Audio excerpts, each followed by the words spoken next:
Hello, nice to meet you. In this demo, in this video, and I will show you how to integrate with the SAP with Oracle Integration Cloud, starting from a B2B Edifact document. I have done this work and this development together with my colleagues that you see written in this slide.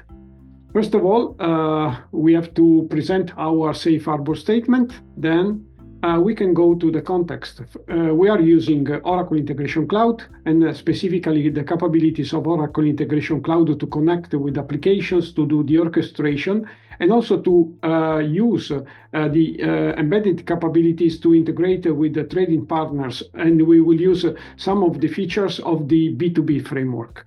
And Oracle Integration Cloud is there to integrate anything, any Oracle SaaS application, third-party SaaS, anywhere in the cloud or on the on-premise or in reaching applications in other clouds.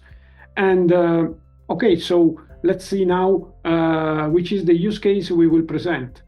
So we will integrate a business partner who is providing a B2B document which is implemented in Edifact format, specifically a sales order. And then we are going to understand and so to translate through the B2B capabilities of Oracle Integration Cloud this B2B document into an XML format so that we can map this document into another format. The target format will be the one provided by SAP and specifically an SAP IDOC. And so SAP is reached through the Oracle Integration Cloud SAP Adapter. And because SAP is deployed into the on-premise network, into a private network on the on-premise, then we need to target the SAP Adapter into a connectivity agent so that we can integrate from Oracle Integration Cloud to the on-premise. So we are also implementing hybrid connectivity. And so let's go to the demo. And so we go into Oracle Integration Cloud Console. When we start, as usual, we have the representation, the indication of the different recipes that can be reused. And so what we have done here, we have implemented an integration. And this integration is exactly using some connections. First of all, a connection to SAP, and for the connection to SAP, we can look into the SAP connectivity, which is very simple. We are using this outbound direct based on the approach of the configuration for the SAP inbound connection. And obviously the editing is not enabled because this is a connection which is live, which is running. And so we are providing a username, password token, and we are targeting this connector to a specific connectivity agent, as we have seen in the slide. And about these outbound direct parameters, so we are providing here the parameters to connect to the SAP instance. And also we have a REST connector, which is the way to trigger this kind of integration, because we are emulating the parent business partner, which is sending to us the B2B document. And then let's go to the integration. Integration is this one, and we can also we can clone this integration so that we can have a different name of this integration so that we can edit it very quickly. And so we can look at how this integration is built. So we have the trigger inbound, in which we pass just the input B2B document as a text input. Then we have the mapping of this document into the B2B action, which is the one which is then translating the stream reference, so the test payload which is provided in input into the XML representation of this ADI document. Then we are understanding using this B2B action inside as in a standalone mode, so without using all the framework available in Oracle Integration Cloud, just as a simplification here. And so we are understanding this Edifact document, which is the 96A, which is related to the document type, which is related to the orders.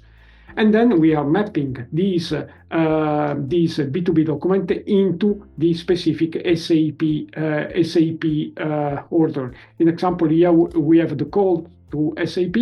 If we go into the call to the SAP, we see that in SAP we are calling the order 05 IDOC document. And in SAP, for the SAP Adapter, if we wanted to, now we are working on a specific new version of the flow that we run later. We see that in SAP we can call the function models, we can call the IDOCs, or we can call the BAPIs. And in this case, we have done this. We can give a name like SAP1 to this new connector we are building, and so we can browse all the different ADI, all the different IDOCs, in example, or IDOCs available in SAP. And we can discard this implementation, and then here, just to show you the data model which is available in SAP, we can implement a mapper so that we can browse exactly which is the SAP data model provided by the order 05, which is the one that we have here and that we have mapped with our specific integration flow. And so browsing the data model, you can see the different elements that we have mapped with the different elements provided by the B2B action provided by the B2B framework of the Oracle Integration Cloud. And so if we go discard the editing of this instance, we see that we have an active instance, which is this one, in which we have exactly what we have done, what we have seen. So we are providing a B2B document in input. We are mapping to the B2B action to have an XML representation of this. So we are mapping to the SAP order, and then we are sending the order to SAP. So we can run it. And okay, in order to run it, we can use the internal interface.